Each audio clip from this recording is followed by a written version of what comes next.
All right, this is lecture 17, and this is on Jeremy Bentham.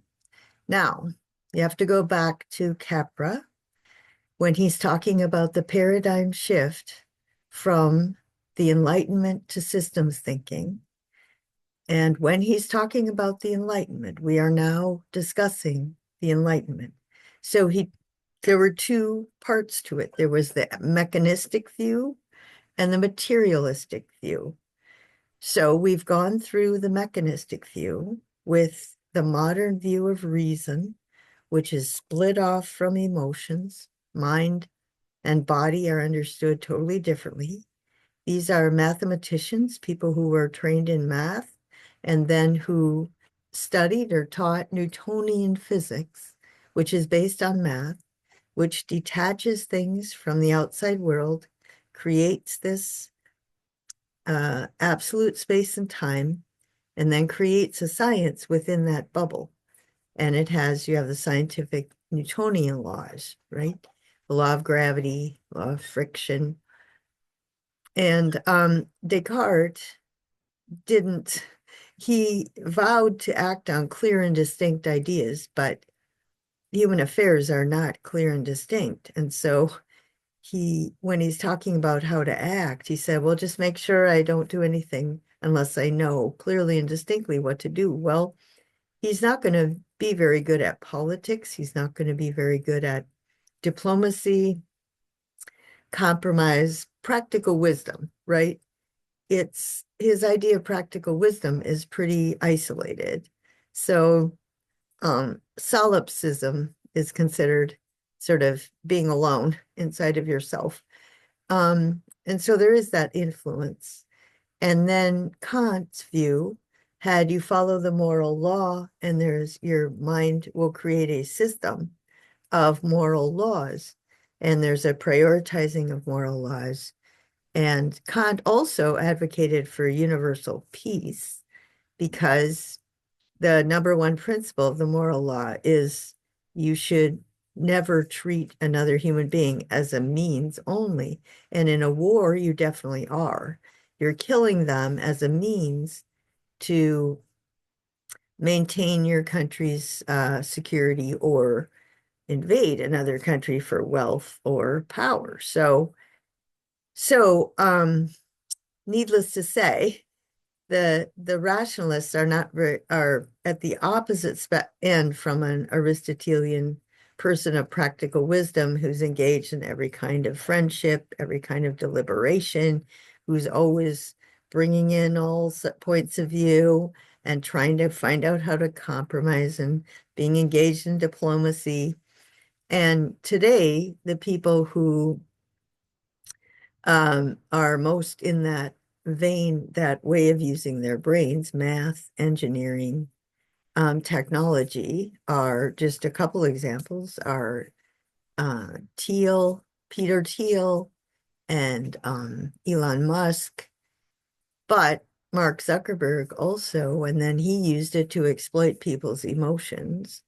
Elon Musk and Peter Thiel have this absolute libertarianism, like any interference in the free market is wrong, and you try to minimize taxes. And that's how you can have flourishing, is you just have constant innovation in the marketplace. And that's a matter of principle. Okay, so that's what makes it Kant and Descartes, is it's a matter of principle, and it's top down. You impose it onto people. The next view was Locke, his view of, he was an empiricist, but he made this leap kind of from his empiricism to this model that we are free and equal adults, consenting adults. So he took from Newton this notion of atoms in motion, and they'll stay in motion unless friction. Okay, so human beings are atoms, and they want to maximize their freedom, their equality, their freedom. You have a right to life, liberty, health, and possessions. And if you're left alone, you'll be able to you want to have as much freedom as possible. The only time the government has a right to intervene is when one of those little atoms oppresses another one, and then you're in trouble. And then, the law has to come in. If you're rational, you'll give over that right to the laws, and then you can get on with your business of becoming prosperous. So Peter Thiel's mathematical thinking and John Locke's ideology about society, a free market. Supposedly you have a free press and supposedly you have a free elected officials, but more and more the rich are bribing politicians, and so the politicians are basically their employees because they've paid the money to get them elected, and now they do what the corporations say. And the press, if you have money, you have an advantage everywhere. So the key there is that John Locke did not want money. He wanted a barter system. And Adam Smith also starts out in this state of nature. There's a direct correlation between how much labor you do and how prosperous you are, even in a system with money.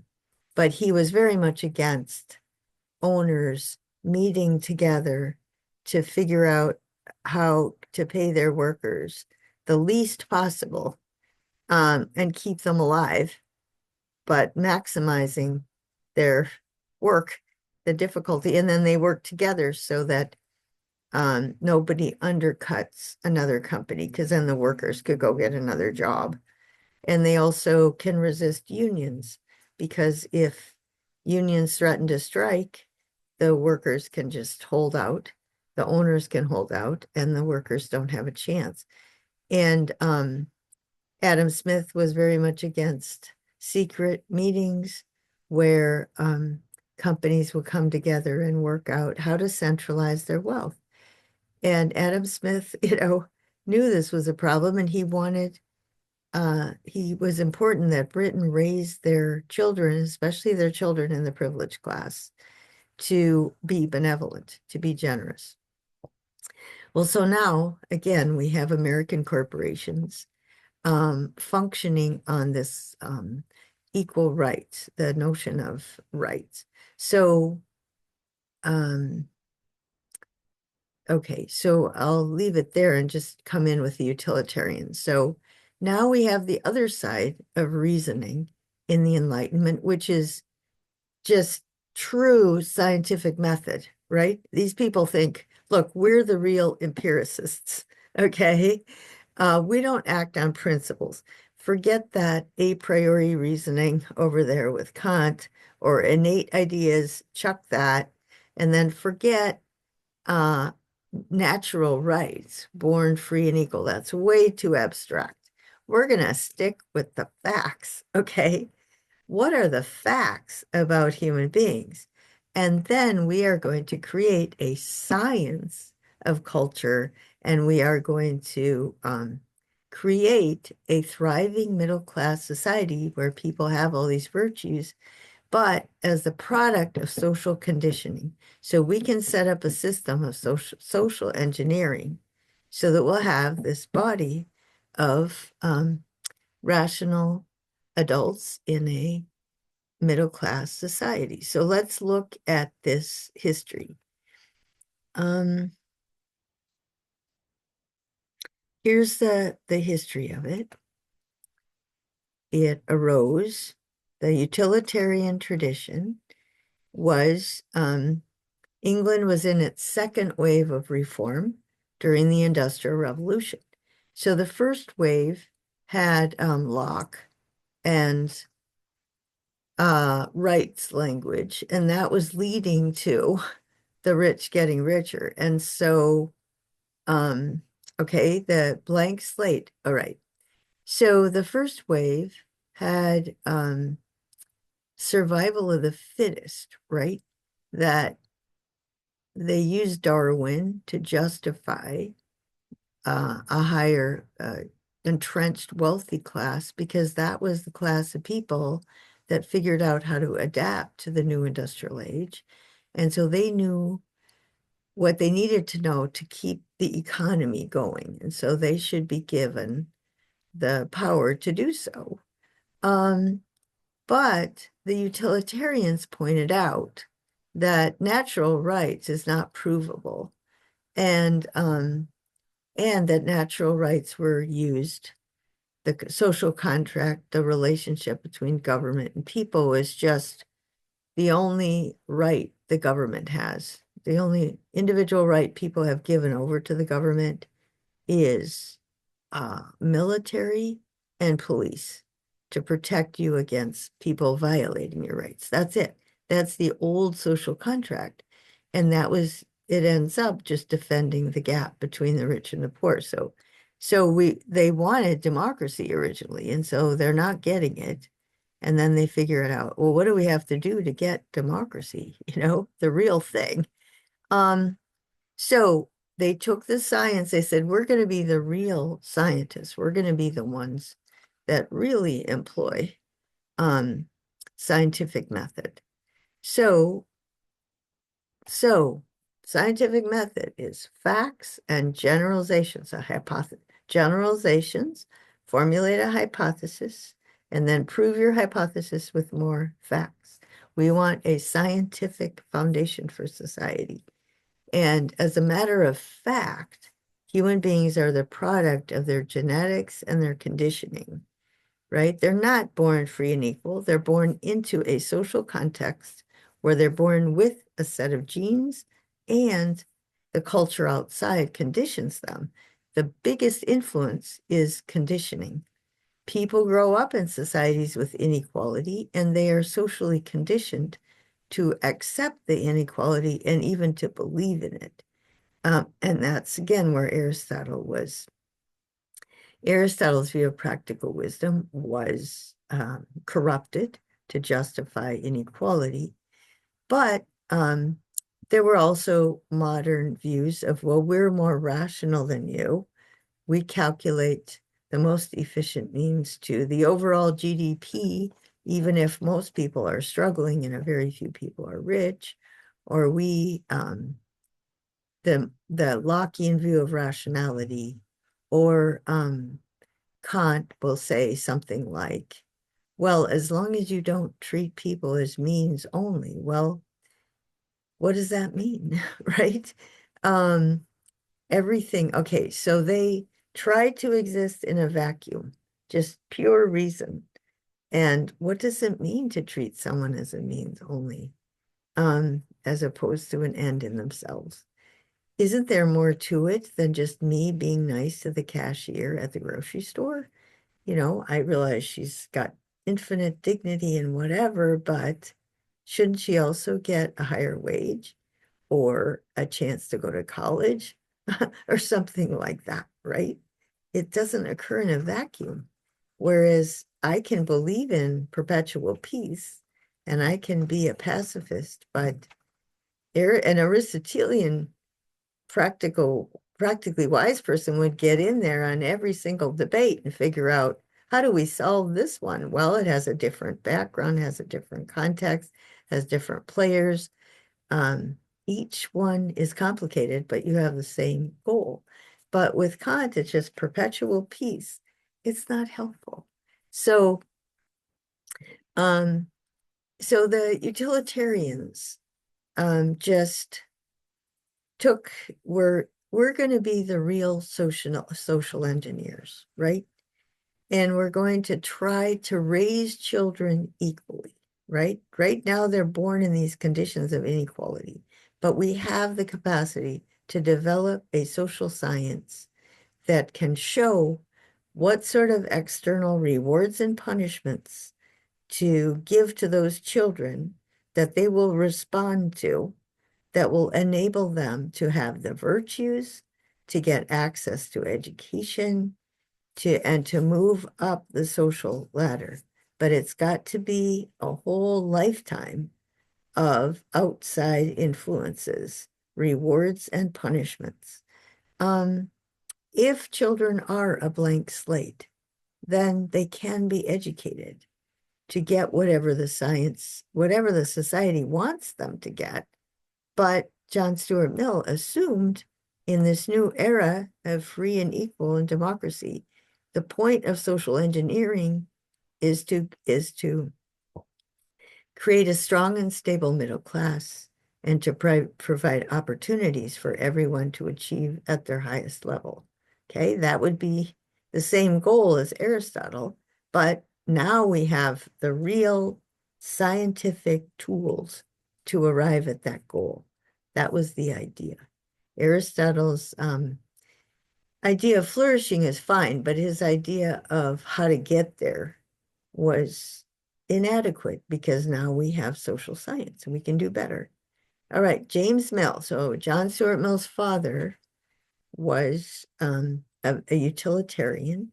He was an ambassador to India because uh, Britain had an empire and India was a major country in its empire. One of his friends was Jeremy Bentham, and Bentham and I'm sure they hung out and talked about utilitarianism all the time. So James Mill wanted to prove to the conservatives. So the conservatives thought that they are by nature more wiser than the working class. And they would just observe, that they themselves were refined and they were cultivated and they would talk rationally about affairs around the dinner table, whereas the coal workers were just primitive, right? They acted like beasts. Whenever they got a day off, they would just go out drinking and whoring. So they're uncultivated. They're by nature into sex and alcohol. And James Mill wanted to prove to the conservatives that IQ cultivation is socially engineered. So he took his youngest son, John Stuart Mill, is going to be the ultimate experiment in social engineering. And he was going to give him the best education ever. So John Stuart Mill eventually wrote an autobiography about his background. And his father had him learning Latin at age 3 and Greek at age 8. And so every morning he was gone to India, but every day that he was back on his family's sort of mid-level estate, um, he would, he would have lessons in the morning, and then the rest of the day, John would study. And when John, the very opening page of his autobiography, it says, people must wonder why I would want to write an autobiography about a life that's as boring as mine, right? All I ever did was study. Very boring. I had no adventures. I didn't go to India. I didn't, all this stuff. I didn't travel. Um, and he says, but in an era in which education is the subject of more deliberation than ever before, I thought it'd be helpful to provide a story of an education which, whatever else it was, he says, um, did succeed in teaching me how to think critically. And so you can imagine at that time, the Industrial Revolution, when the Enlightenment thinkers thought we were a blank slate, that education would be the key for having a good society, right? So they figured out that the Industrial Revolution is not just inevitably going to lead to a middle class, but social engineering can do it. That's how we do it. We're going to do it that way. Well, what's the kind of education that is the best model? What are the social scientists telling us about what sort of model for education provides the incentives and the disincentives so that children really do grow up virtuous, right? So education was controversial. So what happened is he did get this incredible education. So it turns out he had one of the highest IQs in recorded history, 186 or something. But he tells a story about how his father, he says, my father never let me just read something and tell him what I read. He always made me question. He always asked questions. Well, what about that? What about this? You didn't consider that. And John says he always made me think for myself. And he said, one time he was reacting to a reading. He said, well, I think it's too theoretical as opposed to practical. Oh, his father just had went ballistic over that. Because I don't know, because you're not supposed to make that distinction, or because I don't remember. But so John actually grew up thinking he was dumb because his father was always correcting him, and his father was his only teacher. So he really thought he had a lot to learn. And he thought he did not think he was smart. But in the process of responding to his father all the time, of course, he had a very active mind and became a very good critical thinker. So he got accepted to Oxford or Cambridge. I think it was Oxford, but at the train station, when his father's saying goodbye to him, his father says, now you might think, that the other people there are not so smart, but you just stick to your books and you just study, right? You just keep working. All right. So John comes to Oxford and he's put in a house with a group of other students, and they all eat together in the particular house that they are assigned to. And also on Thursday nights, they would have paper readings.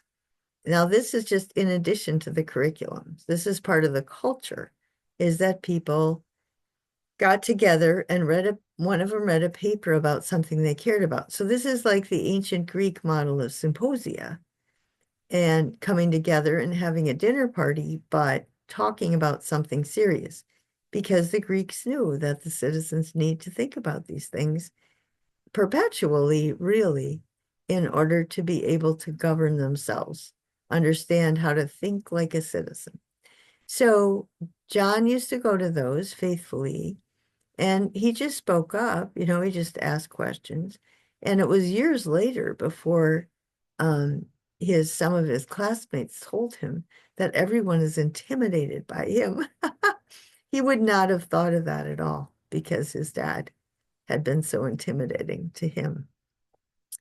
So then John does well in school, of course, but at about in his mid-20s, uh, he asked himself, if I could do something or live my life in a way that made everybody else in the world happy, but wasn't at all satisfying to me, would that make me happy? And he said, no. So he basically is questioning his dad and all his dad's assumptions. And he started reading the conservatives, and he started reading poetry, like as if he had emotions, because his dad had not given him a chance to have any emotions. This is a big problem, right? Big problem in Descartes, in Kant, in Locke, in Elon Musk. And this is a big problem uh, in the Germans. So that even John Stuart Mill felt that way, even though he was utilitarian. When you're supposed to calculate the happiness for everybody, you're not supposed to really think about emotions per se or relationships with other people. And so he crashed, he had a nervous breakdown. But eventually, then he also had an affair with a married woman. Uh-oh. And they used to get together on the weekend. Sort of everybody knew what was going on, but she was married, so they were going to wait for her to get divorced until the children left for high school. That was the good, dutiful thing to do, according to Locke. You have to wait till the economically self-sufficient. Um, so her name was Harriet Taylor, and it was kind of funny because apparently nobody else thought she was so brilliant, but John thought she was brilliant. And you think, okay, he might be very dependent on her emotionally and kind of blind. to who she is, but they're on the same page. She's a feminist. She wants equality. So then in the end, he did go back to being a utilitarian, and he was in the parliament, and he sort of was part of the women's suffrage movement. He encouraged that. I'm not quite sure he was I, around when women actually got the vote.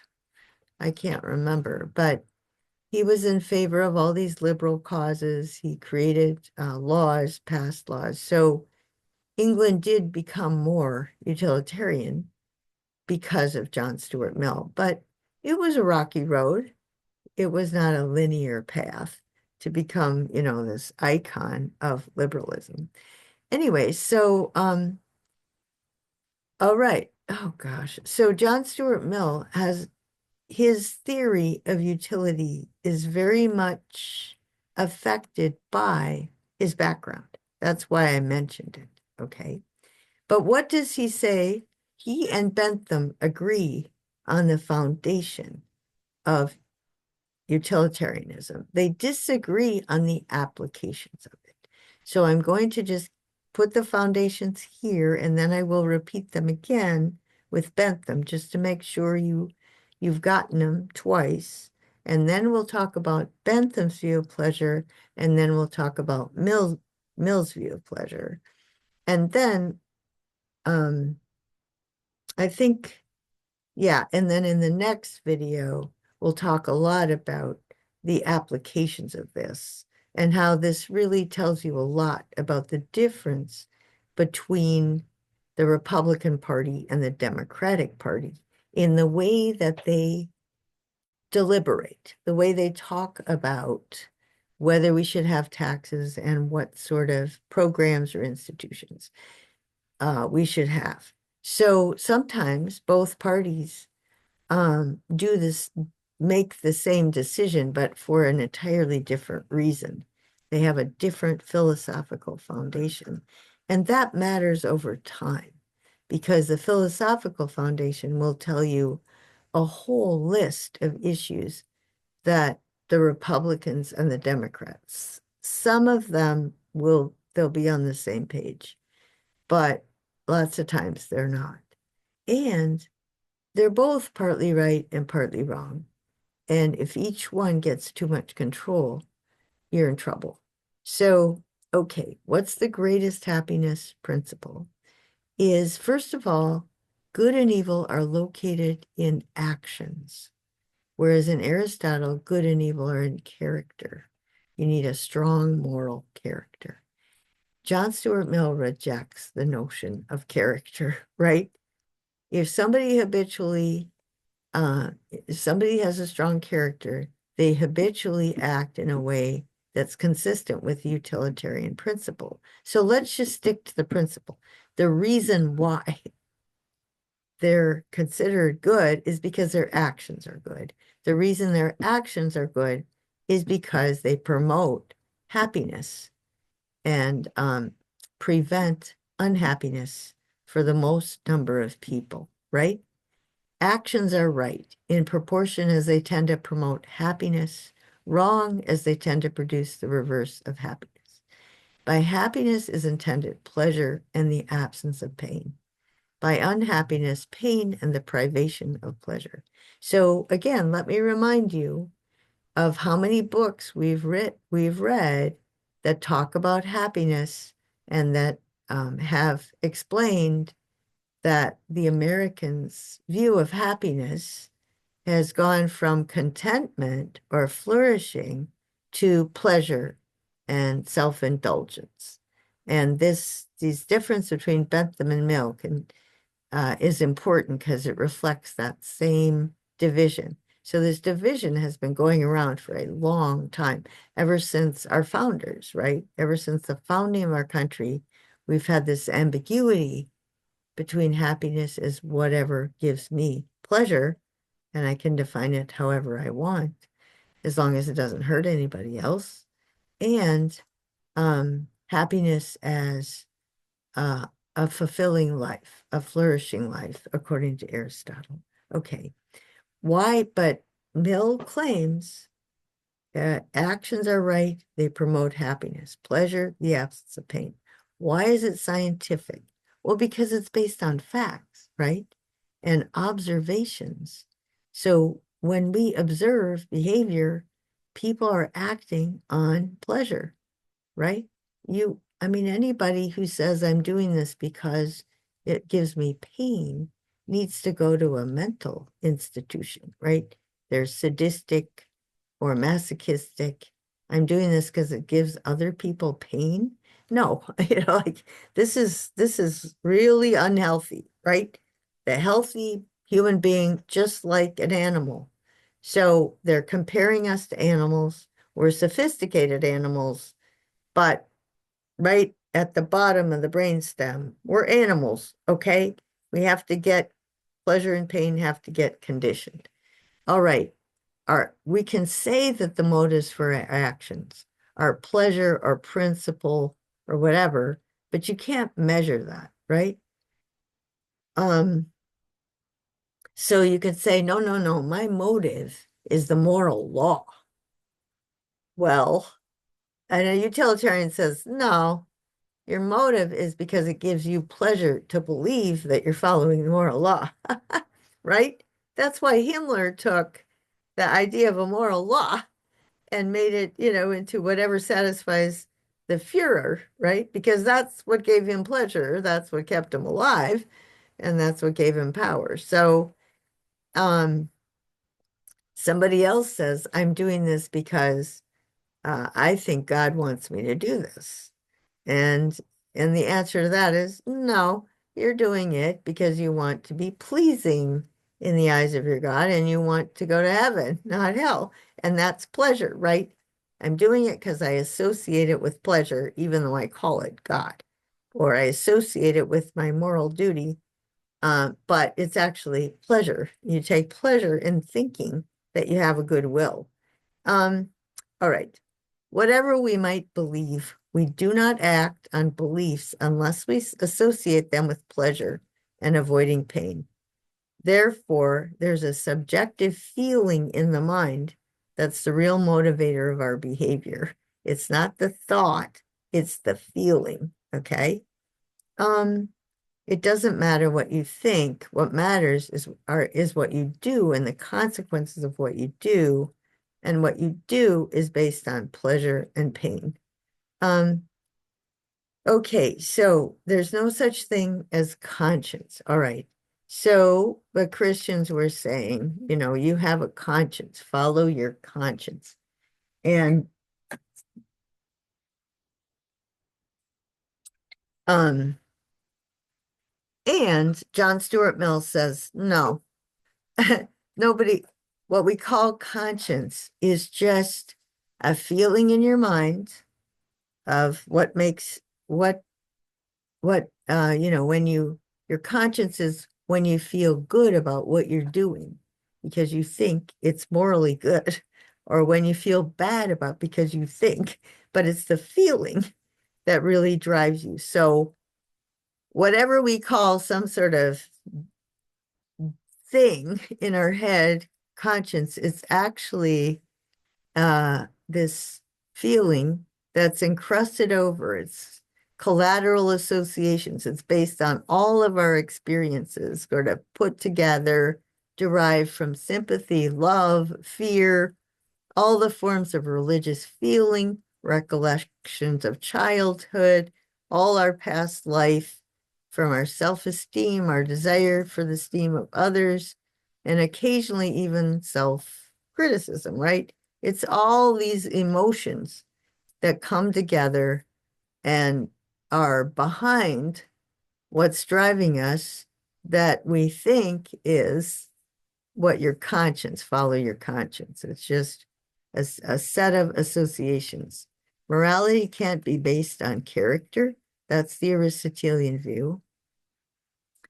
A habitual way of responding to pleasure and pain, because character can't be measured.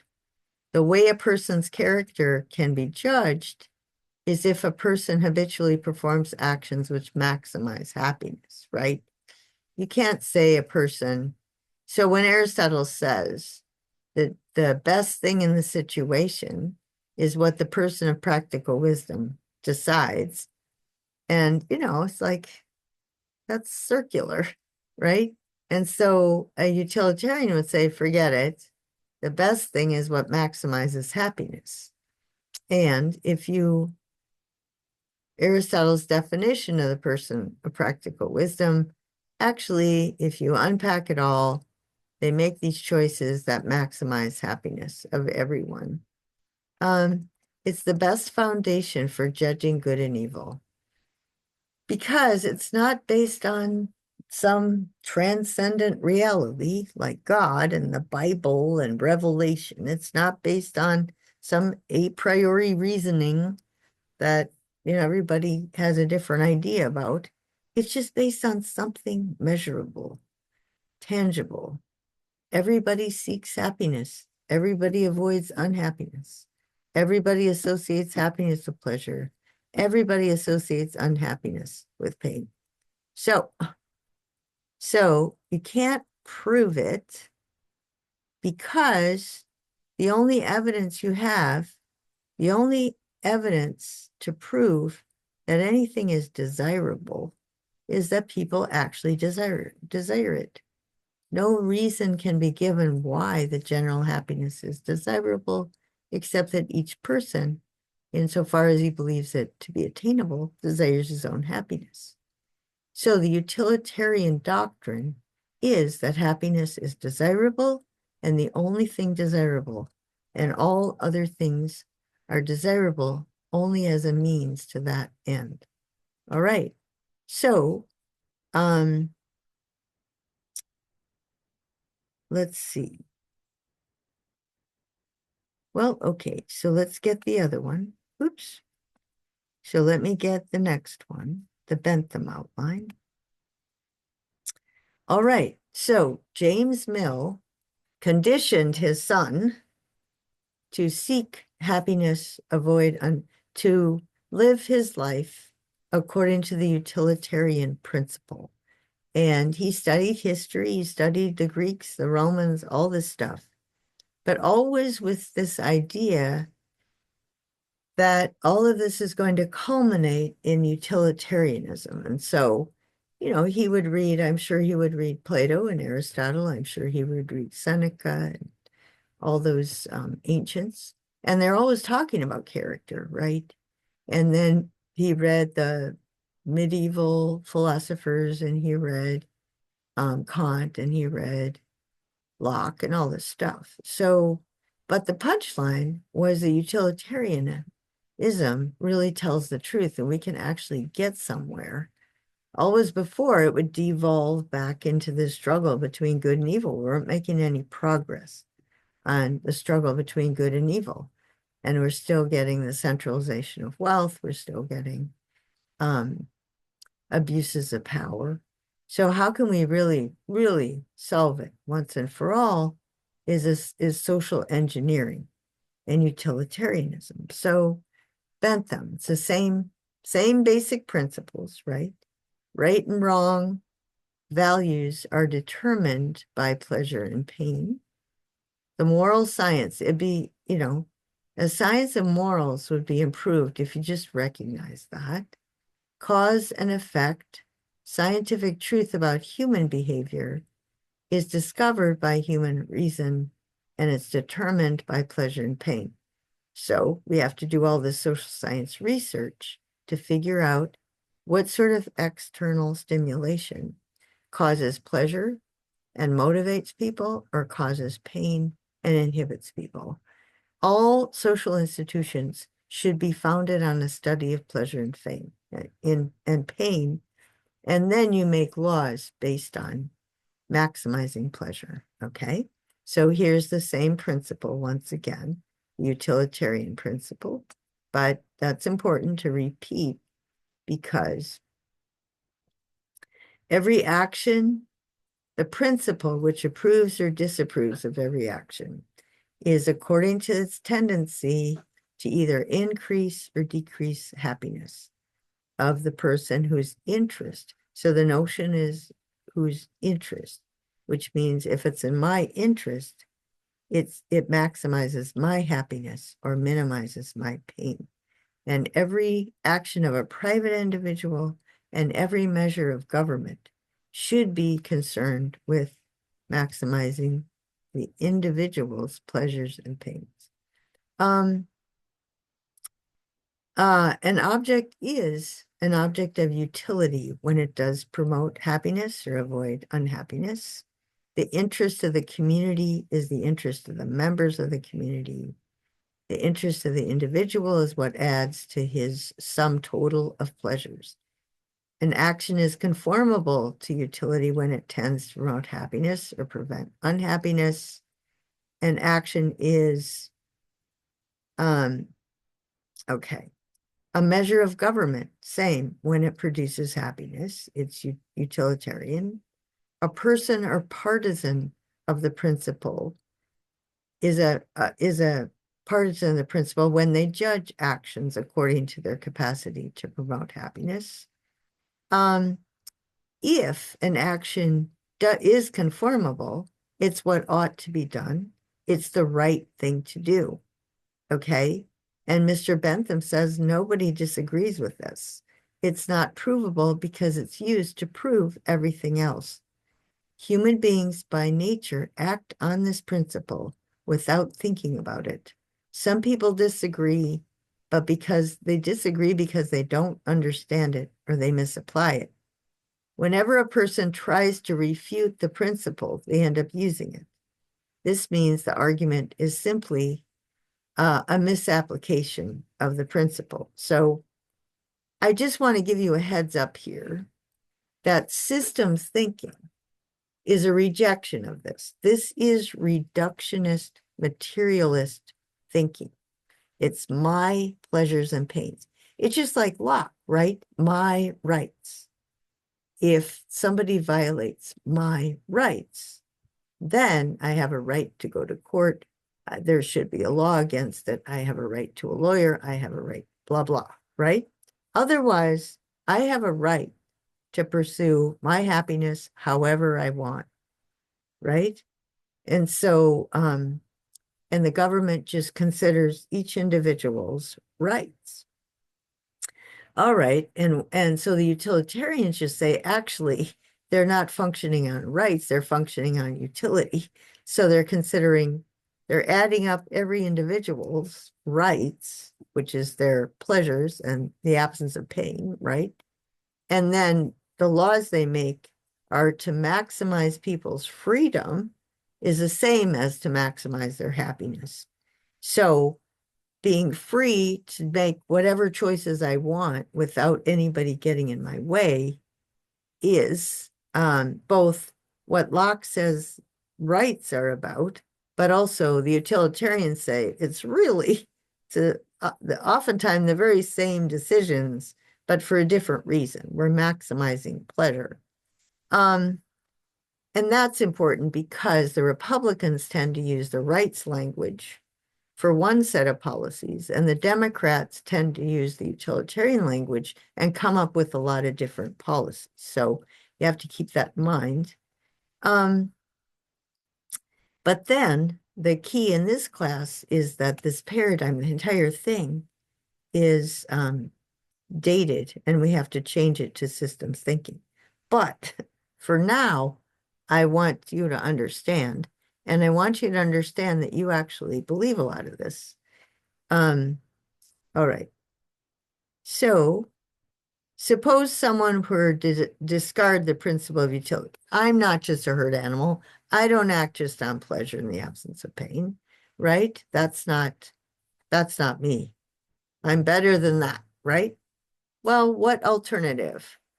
What are the alternatives to what you're acting on? Well, my own approval or disapproval. I approve of this, and whatever I approve of, I call right, and God's will and my duty or whatever.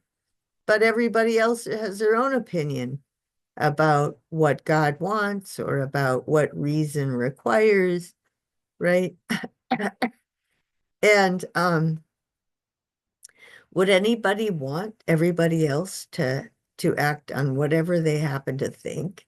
is God's will or the dictate of reason or their duty or their rights, well, there would be chaos, right?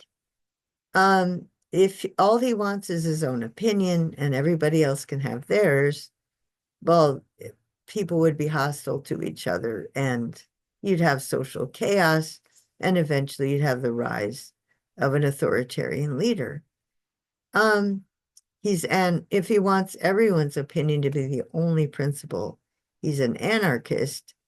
And each person changes their opinions all the time. So there would be no order.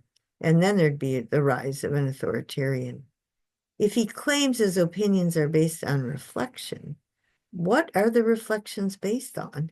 Well, they should be based on everyone's happiness, not just my happiness. So what other than utility would they be based on? Well, they could be based on partly on utility, partly on whim. Um, at what point would utility stop being the foundation? Okay. And then I'll show you this in a second, but just to use your imagination, you think, well, actually, I've reflected on this and I think this is my duty. Well, the utilitarian says, well, that's because you get pleasure out of thinking it's your duty. That's because you get pleasure out of thinking it's what God's will. And you're giving over your will to God. You're actually getting pleasure out of telling yourself that, right? But it always ends up with your own pleasure. Sorry. Um, even if you think God is punishing you for your sins, right? I mean, why am I experiencing pain because I sinned and God is punishing me or because God is testing my faith? That immediate pain is for the sake of an ultimate pleasure, which is eternal life, right? Or a happier life once I learn how to accept my suffering.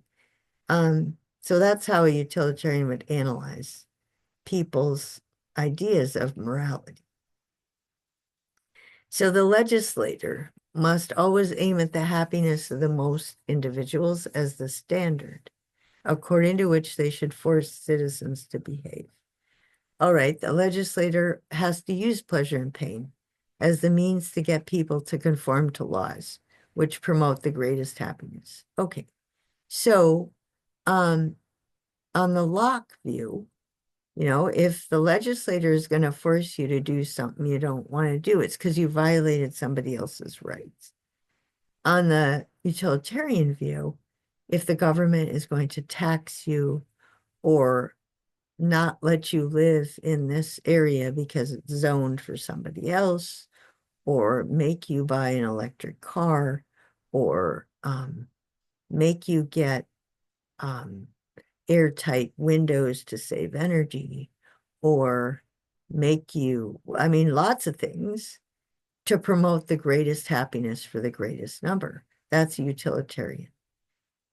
So they do want the government to be more involved with social programs because that's for the sake of the happiness of everybody. Whereas rights is only, at the least, security and police. So it provides people a lot more freedom, the rights language, the rights ideology, but it has led to a huge gap and a lot of suffering. So especially right now with the centralization of wealth and corporations, the rights language is leading to no middle class and a lot of unhappiness. And so that's why the Democrats and the Republicans are going at it.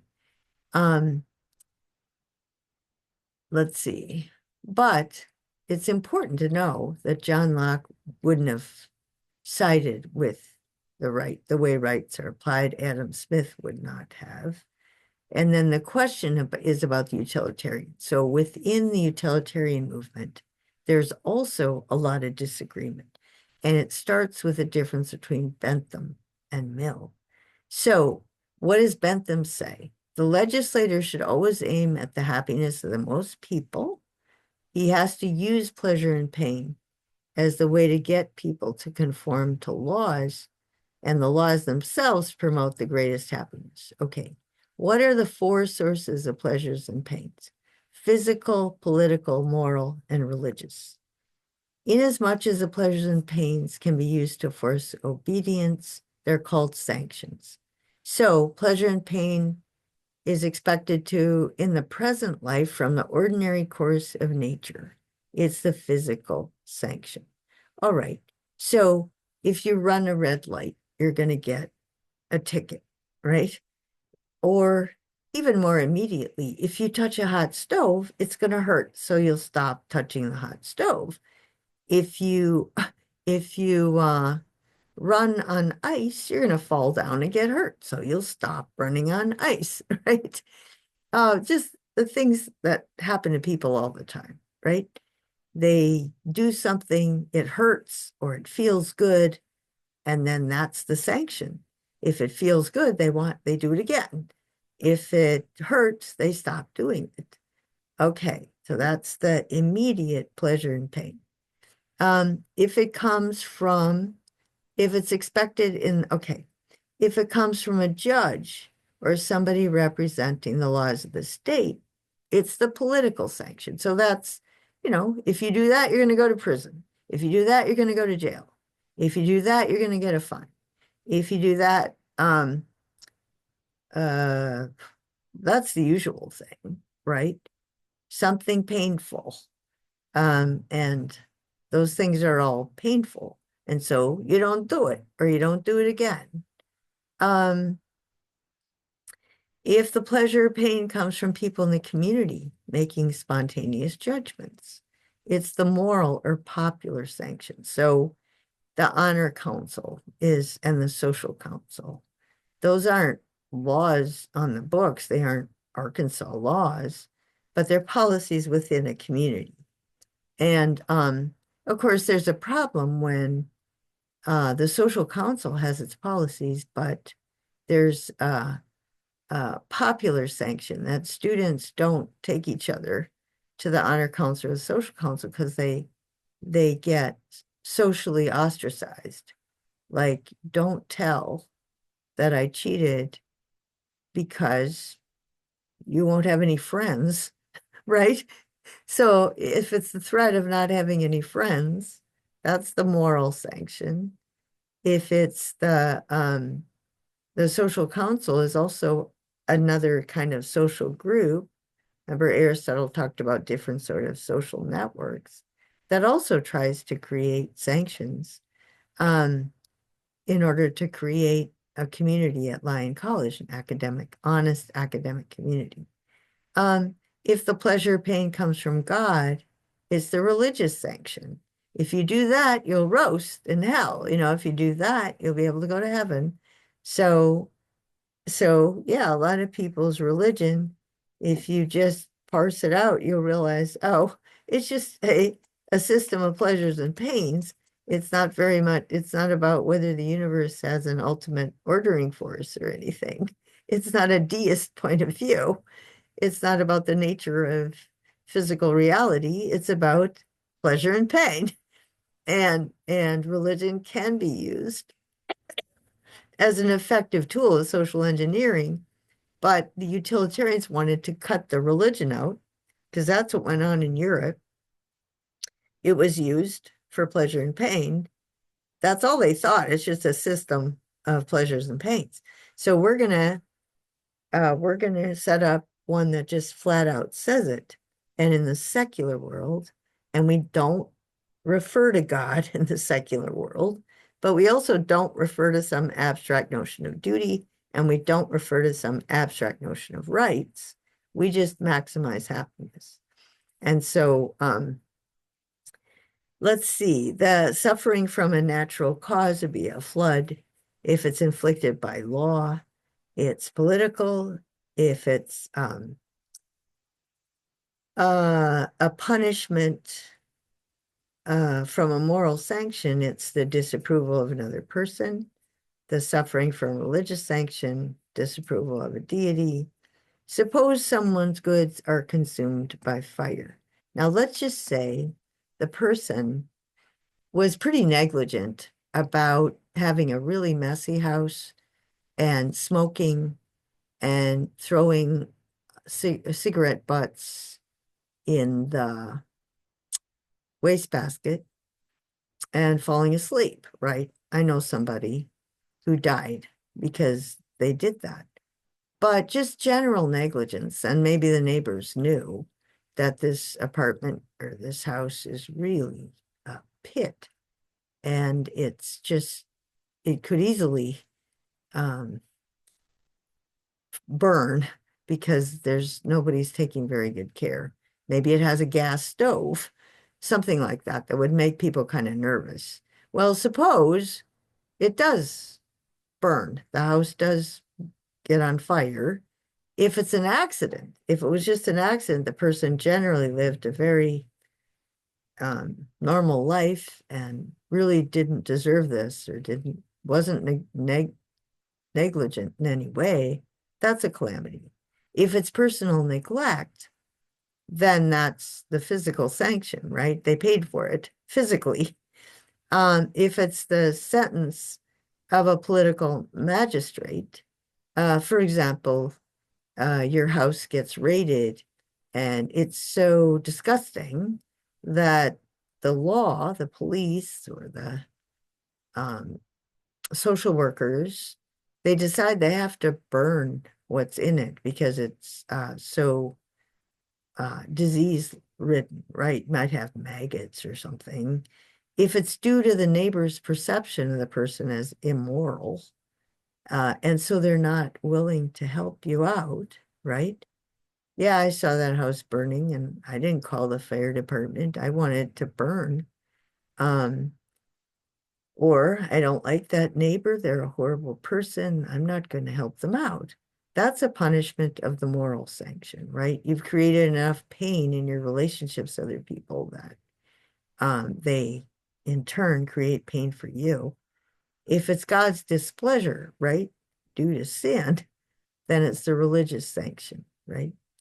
So we don't know the pleasures and pains of a future life. So we shouldn't use the religious sanction. It's not scientific and it's not effective. It's not going to develop into a system because people think God wants or doesn't want anything. You never know. So um, the main one you want to focus on is the physical sanction. The powers of nature can operate without the other three.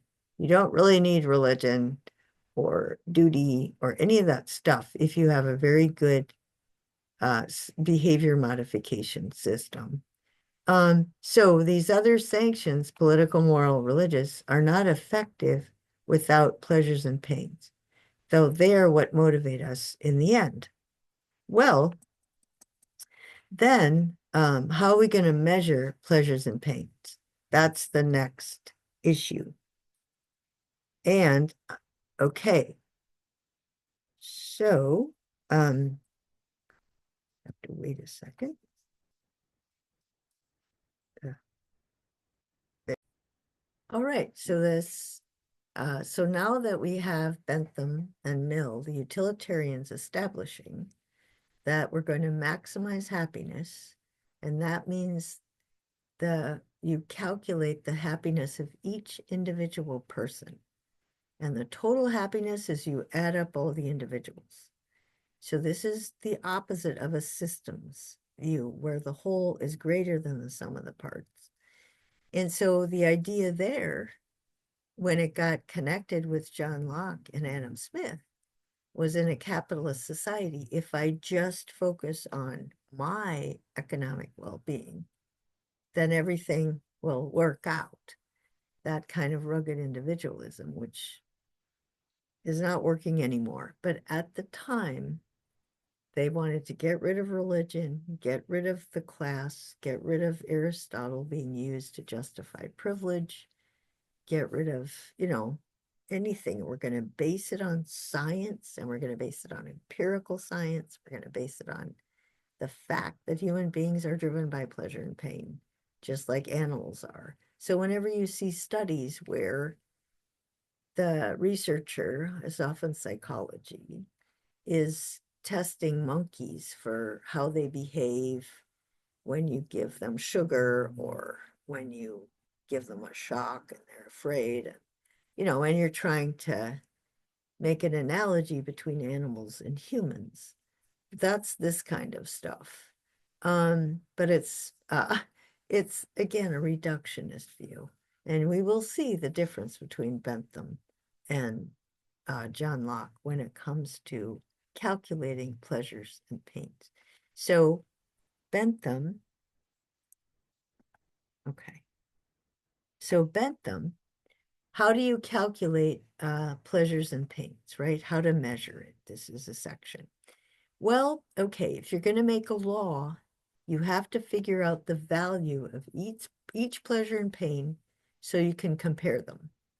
And then you have to calculate for each individual the value pleasure pain is greater or less depending on how intense it is, how long it lasts, and how certain or uncertain it is that if you do this, you will experience that pleasure or that pain.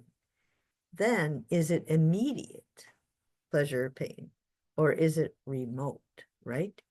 And then you have to calculate the action, right? So they have a pleasure or pain that they want to do something, but it's the long term, the chance that this choice will be followed by more of the same, more pleasures or more pains. And then the purity is its chance of not being followed by the opposite. So if there's something you want to do because it's pleasant, but it's very immediate and won't last, okay, versus something that's pleasant that will be followed by more pleasures and then pains, something that's painful, but it doesn't last, or something that's not only painful now, it's going to be painful for a long time. Okay, then, so number 5 and 6 are properties of the act, not of the pleasure or pain that motivated them. So, and then you have to consider all the people that are affected by this choice, right? Everybody, when people make choices, other people also experience pleasure and pain. So how intense it is, how long lasting. So you have the same for all of the other people involved, right? And then you have to calculate the utility, the pleasure, overall pleasure of an action in relation to the community. So you begin with the person whose interests, pleasures and pains seem most immediately affected. The value of each pleasure produced in the first instance, the second instance, after the first, right? The fecundity, if it's followed by more, or the impurity, it's not followed by pain. The value of each pain after the first pain, right? So this is going to hurt, but you'll feel better afterwards, right? Or this is going to feel good, but it'll be painful later on. Then you have to sum up all the values, all the pleasures on one side and all the pains on the other. The balance, if the pleasures win, is what you should choose, right? If you're contemplating this action, the overall pleasures are more than the pains, then you should do it based on utility. All right. It's impossible to do this for every action or piece of legislation, but the overall process, has to be your justification for making a choice or writing a law and passing a law. The same process is applicable to pleasure and pain when it's called good, profit, convenience, advantage, benefit, happiness, interest, whatever. We have all these words. They really get back to pleasure and pain. And Bentham and Mill is saying, in fact, this is the way people operate. An article of property, estate in land. Why is it valuable? Well, because of the pleasures of all kinds it enables a man to produce, and the pains, especially poverty of all kinds, it enables him to avert. Okay, the value increases with the certainty and the immediacy, et cetera, et cetera. So the key there is that Bentham, when he's calculating pleasures and pains, he's in a different place than John Stuart Mill. So John Stuart Mill had a different view of pleasure, and this is fundamental. This is very important. So Bentham talked, his main premise was the equality of pleasures. As long as you're not hurting somebody else, and you can calculate that in your hedonic calculus, as long as you're not hurting anybody else and it's giving you pleasure, you can do it. Okay. So the famous thing is that pushpin is as good as poetry. So if you like to play pushpin or video games or scrolling online, social media or whatever, somebody likes to do that, somebody else wants to write poetry or read books or go to a concert, or it's all the same to Bentham because you're not hurting other people. All right. So when the author of The Hacking of the American Mind, he says the problem here is people have gotten totally confused between pleasure and happiness. And terms of body chemistry, it's the difference between dopamine and serotonin. And so Lutzig, the author, says this is an Aristotelian distinction, pleasure and happiness. It's a body chemistry distinction. It's a totally different system in your brain, but it's also, he said it's utilitarian, right? There's a utilitarian factor going on here. But when he said when Bentham bastardized Mill, which means when Bentham reduced happiness to pleasure, then our society just went south into pleasure because it was the equality of pleasures, right? I should be able to eat whatever I want. And then you tie it to Locke. I have a right to eat whatever I want. Keep the government out of it, right?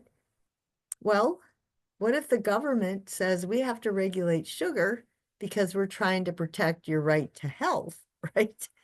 And the people say, no, I don't get that, right? How do you know it's going to make me unhealthy? And so the pains are way too much in the future.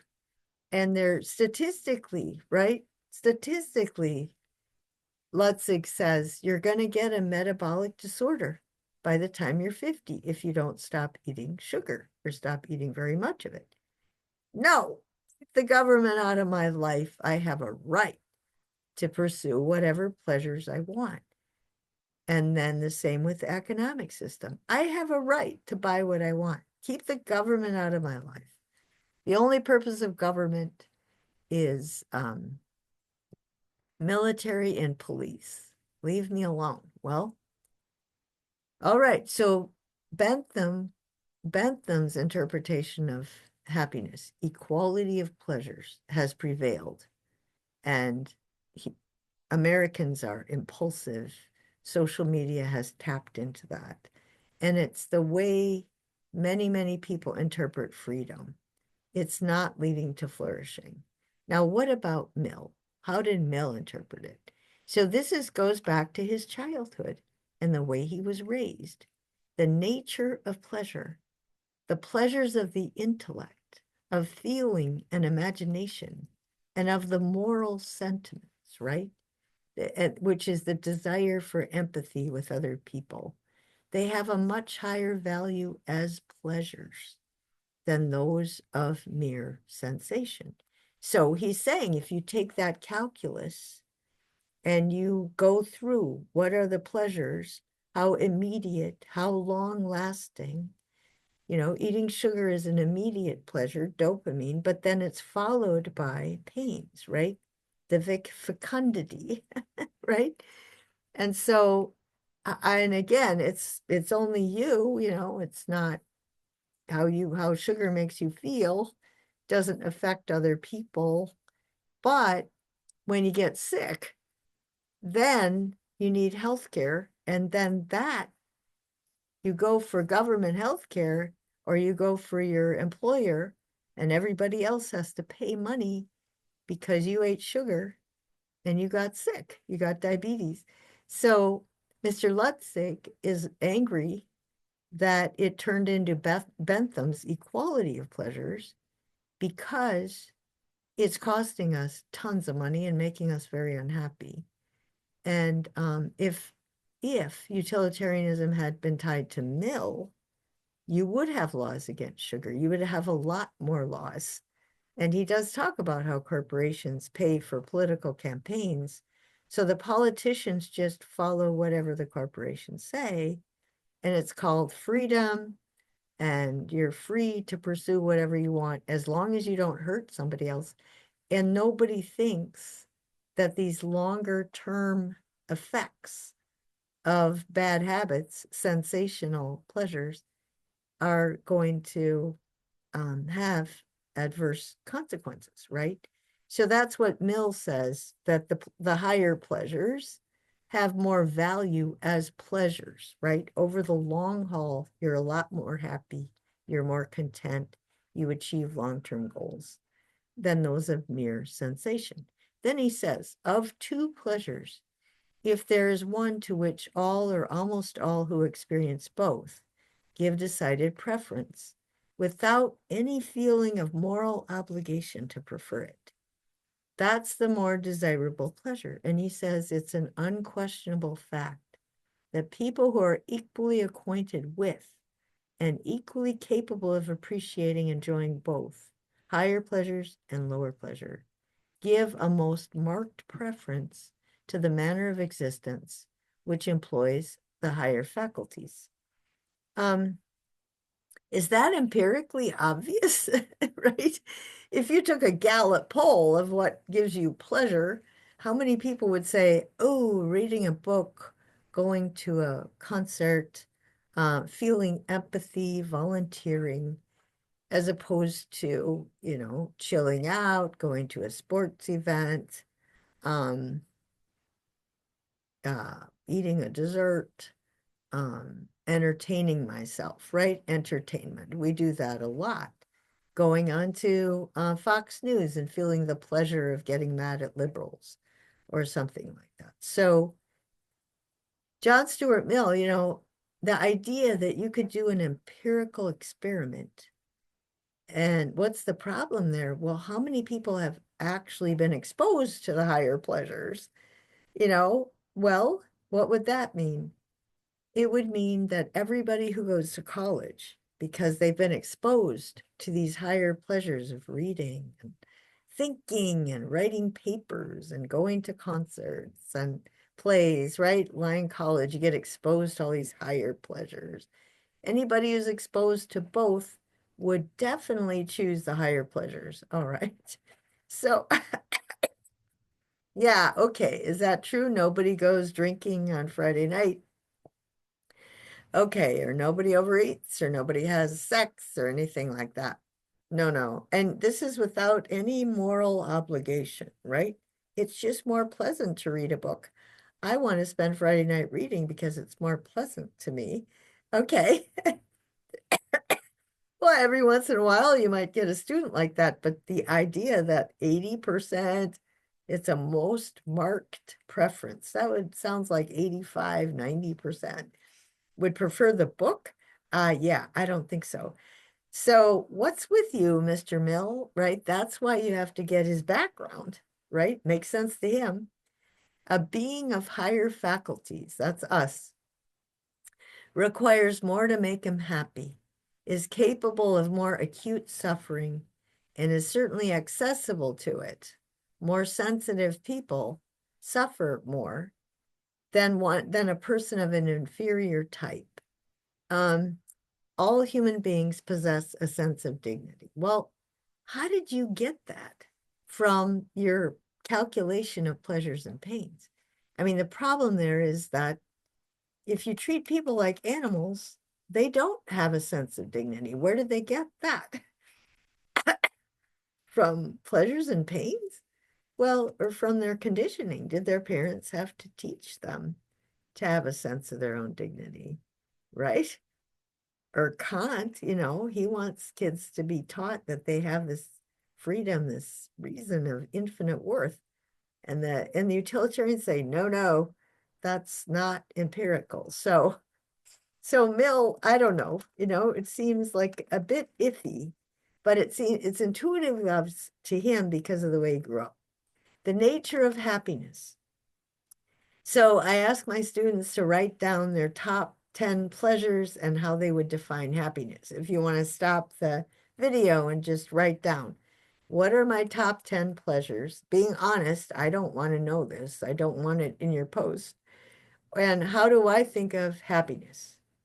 So he says the utilitarian's view of happiness is not a life of rapture, right? Not these constant immediate pleasures, dopamine, but moments of such in an existence made up of few and transitory pains, right? You avoid pains, many and various pleasures, right? Higher pleasures with a predominance of the active over the passive, the higher ones, because they're active. Empathy's active, reading is active, playing a musical instrument, going to concerts, being in the theater, going to a theater. Those are activities. Having as the foundation of the whole, not to expect more from life than it's capable of bestowing. So here you have a philosophy that tells you we're going to maximize everybody's happiness. And your idea of happiness should definitely include not to expect more from life than it's capable of bestowing. It's like, really? How'd you get from there to there? Okay. Then our desire for the happiness of others. There is a basic, powerful, natural sentiment. And it is this which, when once the general happiness is recognized as the ethical standard, will constitute the strength of utilitarian morality. This firm foundation is that of the social feelings of mankind, the desire to be at unity with our fellow creatures. Now, there's a lot of psychology that is supposedly based on the psyche, including the basic impulses. They really disagree on what's natural, competition or cooperation. And he's saying it's obvious it's cooperation. Most actions we perform are for the benefit of those we know. I mean, Aristotle would say if you want to flourish, you have to care about other people. But he says we're not born good or evil, and you have to condition kids to care. Most of actions are for the benefit of people we know, not for the benefit of the world, but for other individuals, right? And if everybody acts for the benefit of the people they know, then everybody, together will create this social fiber. Okay, what prevents people from being happy, right? How come? And we've already read about the students at Berkeley and all these elite schools. Do they always seek the higher pleasures? They don't care about nasty things like sensual pleasures, football games, making as much money as possible, right? They really care about higher pleasures, right? No, right? Um, it's not happening, right? Well, what prevents people from being happy? How come college students don't seem to just want to take Friday night to read? Well, because they live in a bad society. Genuine private affections, a sincere interest in the public good are possible to every rightly brought up human being, unless such a person, through bad laws, subjection to the will of others, is denied the liberty to use the sources of happiness within his reach, he will not fail to find this enviable existence if he can escape the positive evils of life, like an inherited disease or something. Okay, this means that if you do seek these, if you want dopamine high after dopamine high, become a drug addict, it's the society's fault because it didn't give you enough exposure to the higher pleasures. You didn't have enough opportunity. And also because you're constantly the corporations are trying to sell you these dopamine highs. So it's the corruption of the society that's the cause behind the fact that teenagers are obsessed about their bodies. They're addicted to social media. It's not their fault, right? So it's always society's fault. Okay. The higher pleasures are in fact more pleasant. And, this is true. The superiority of mental over bodily pleasures. They're more permanent, they're safer, they're cheaper. Utilitarianism could attain its goal just by the general cultivation of nobleness of character. That sounds like Aristotle. Even if each individual were only benefited by the nobleness of others, the feeling of unity is fundamental. You have to, if we suppose that the feeling of unity be taught as a religion, the whole force of education, institutions, opinion, is directed as it once was by religion to make every person grow up from infancy surrounded in the practice of it. So when Jesus says, love God, love your neighbor as yourself, right? That should be what Christianity is teaching you. And so let's just make it explicit. Empathy. We're going to base our whole society on the science of empathy, or on the scientific conclusion, people are happiest when they have empathy. So if we want to maximize the happiness of everyone, we have to raise children to have empathy from when they're young. Okay, but we can do it in a social science way. All right, who is going to run this new society? Who gets to decide how to do the conditioning and what the higher pleasures are? The test of the quality, the rule for measuring it against the quantity, how to test the quality and quantity of each pleasure and pain, is the preference felt by those who, in their opportunities of experience, plus their habits of self-consciousness and self-observation, are best furnished with the means of comparison. So it has to start out with people like John Stuart Mill, through no, choice of his own, long before he was aware, he was socially conditioned to have these higher pleasures. So people who were socially conditioned that way have the responsibility to run the society and to determine which legislation is most likely to lead to the overall happiness. And that means the pursuit of higher pleasures, so that the majority of people care about generosity. So it sounds a lot like Aristotle, but now it's on this scientific base. So Mill has been called a modern Aristotle, but the thing about that is, so Mr. Lutzig in Hacking and Mate and these guys who are writing about the problems, they do go back to Aristotle. So what they think is that, gee, we have all the science to show that if Mill's view had prevailed in America, the higher pleasures, Aristotle's view is actually consistent with science, the science of pleasure and pain for overall human flourishing. But that is not what's prevailed. What prevailed was Bentham and the equality of pleasures and the minimal government, and I have a right to pursue whatever pleasures I want. And the capitalism, the free market, I have a right to create whatever product I want and sell it at whatever price I want. I have a right to create whatever contracts I want. All right, so that would be freedom gone crazy. equality of freedom. It's not what John Locke intended. It's not what Adam Smith intended. It's not even what Bentham overall.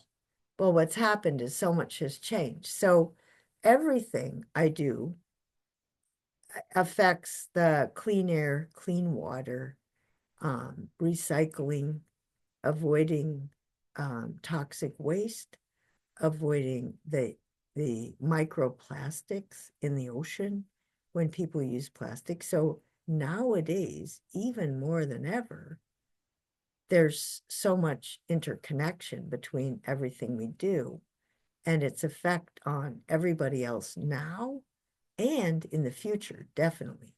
So our effect on the environment is very interconnected. And that's why this view, which starts out with individualism, individual interests, individual pleasures and pains, it's never going to get where we need to go now that we have to integrate nature and culture, and we have to think in systems instead. Like there's no such thing as a pleasure in a vacuum, right? If you spend your nights entertaining yourself, that means you aren't becoming informed. If you're not becoming informed, you don't know how to vote, but you also don't participate in public life. Like in Athens, you don't do the equivalent of going to the square and talking to people about public issues. And now we've got our silos and we've got our polarization of political views because people aren't having dialogue with each other. So, so the Enlightenment vision of a better society is coming unraveled, or it failed to account for the concentration of wealth in the name of freedom, and the corruption of politics by the wealthy. But you know, before you know that is what's happened from the first section of the class. But then you have to start getting a mentality where you really understand what they thought was going to happen. So Mill really thought you could socially engineer a society of virtuous people, and you could develop a science, social science, and constantly be checking and rechecking the social science. And that would be change human nature and human history forever. And so that's the lecture for today. And then the next one has applications of this and the difference between Republicans and Democrats. But for your post, you just write down your reactions, what stuck out to you. How do you think this applies? Do people use the language? Do they talk about happiness? They talk about pleasure and pain, and what do you think makes Americans happy, or what makes you happy? What are your pleasures? What's your idea of your goal in life that would make you happy?